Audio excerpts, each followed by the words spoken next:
Hi, I'm Kalyan Karmakar and welcome to the Foodocracy Kitchens. Foodocracy Kitchens is a series where I tell you about the food cooked in kitchens across Mumbai by people belonging to different communities. Today I'm going to talk to you about the food cooked by a home chef named Shabnam Mukaddam, and she lives a couple of lanes away from where I do in Bandra, and she presents what she calls home cooked Muslim food. When I met her a few years back, she said that this is a dream of hers, and she actually launched Cooking Fiesta, her company or enterprise. You can see it on Instagram. During the lockdown, we've had some fabulous kitzra from her in the past, and kache keema ka kebab, and we've also had some lovely nalli nihari, and she sent some food today. There's biryani, there's nalli nihari, there's mutton kebab, chicken Russian kebab, rotis which have come with nalli nihari, raita which makes the biryani complete. And I'm going to tell you a bit about this food, because while we've had an exposure to this sort of food, Mumbaiya Muslim food in a sense, and in Muhammad Ali Road and places like Noor Mohammadi or Shalimar, or even at Bori Mohalla at places like India Hotel and so on. But the thing is that that food is different. That food was meant for people on the move for working folks. It had strong flavors, spices, it had more oil, it was very meaty. Home cooked food is different, and it's only thanks to the home chefs that we get a chance to taste it. And I'm going to now tell you a bit about that. Let me tell you about the kebabs first. So there's mutton kebab, and these are very, very juicy, and it's really all about the meat, a little bit of onion inside to bind it. And then these are what we call lamba pav in Mumbai. If you go to places like Bori Mohalla and Muhammad Ali Road, that is what they serve with the kebabs and so on, even during Ramzan. So this is very, very, very, very juicy. And then this is something called the chicken Russian cutlet. It was not really invented in Moscow. My friend Kudus Dalal said that the Bori caterers and the Parsi caterers introduced this Russian cutlet, where they used to put in a bit of mayonnaise or white sauce, and which was a bit of a European influence. And Russian was a nice way of making it sound interesting and appealing. So not necessarily invented in Moscow, but it's delicious. The chicken Russian kebab and the mutton kebabs.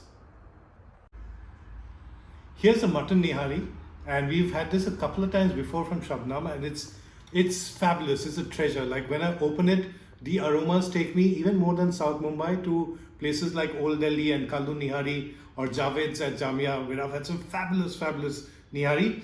Except that the gravy in this nihari versus the roadside one has more texture and it's less oil, and it's a very slow cooked dish, and the flavors of the meat go all throughout, and it's nalli nihari, so you'll also have marrow bones in it, and the best part of course is to suck it through, and you have these soft khamiri rotis to dunk it in, and you also put in mint on top, you put in fresh ginger, onions, squeeze a bit of nimbu, decide how you want to do it.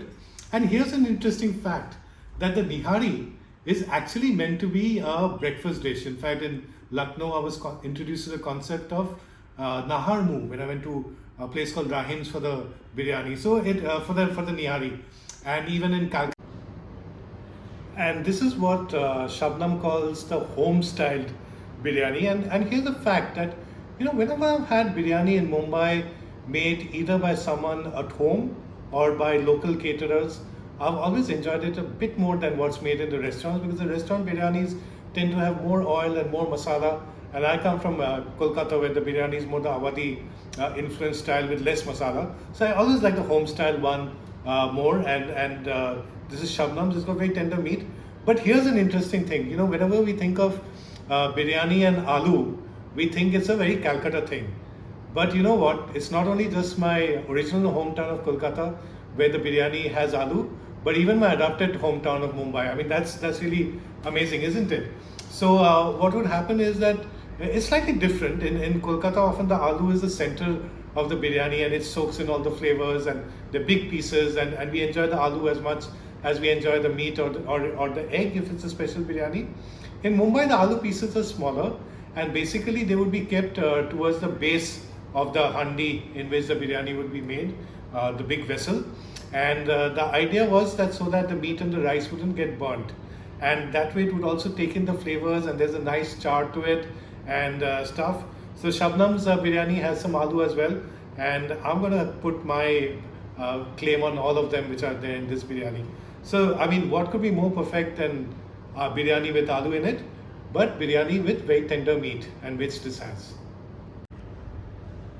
Enough said. It took me a lot of discipline to first come and talk to you and tell you about the food before eating. But now it's down to serious business, that of food.